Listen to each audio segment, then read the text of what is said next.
Maybe it's the PC culture we live in, or a bigger generation of limp-wristed millennials, for the reason we don't get any badass film stars.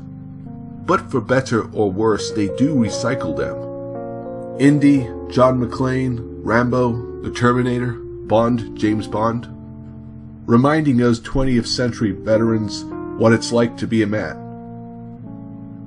But one's missing, maybe the most important badass who ever lived, Harry Callahan. Will we ever see that 6 Dirty Harry movie?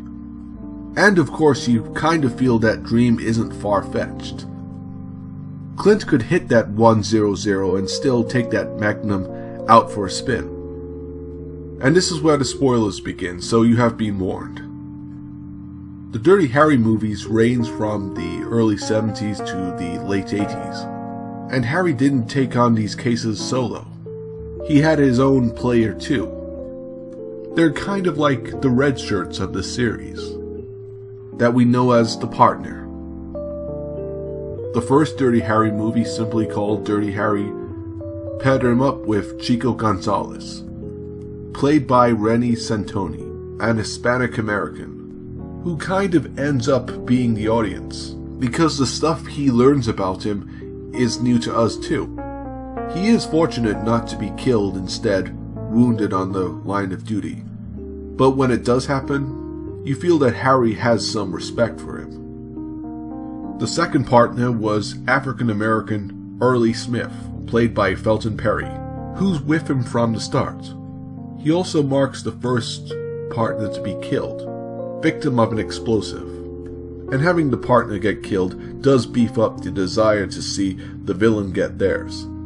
He seems to have been tagging along with him for a long time, so he's used to Harry's vigilante way of the law.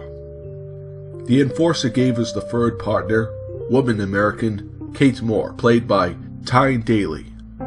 And it's their relationship that creates the friction throughout the story, in my opinion, to the weakest of the Dirty Harry movies. Again, opinion. Of course, she's the one that offsets him the most, due to her by-the-book way of doing things. Tragically, she almost makes it to the finish line before she's gunned down, creating a kind of downer ending. There is no sexual tension between them two, but there's definitely a hint of emotional tension to a cop who has no compassion. Then comes Sudden Impact, and this one is kind of missing a partner. The closest to someone having his back is a buddy called Horace King, played by Albert Popwell, who ends up getting his throat slit.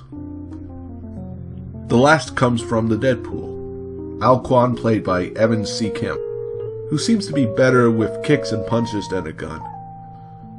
And once again, they're paired up by force. And one thing they do have in common is they share a cynical trait.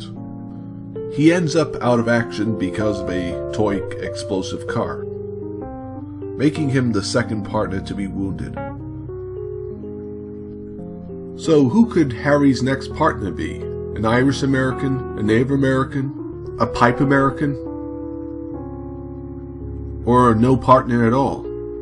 You know, the relationship Harry has with all these minorities is kind of like the way the relationship between the white man has with their racial brothers and sisters. They might not get along, but when they work together, they can do anything. These are stories about the world's biggest melting pot, after all. And that's my shout out to the partners of Dirty Harry.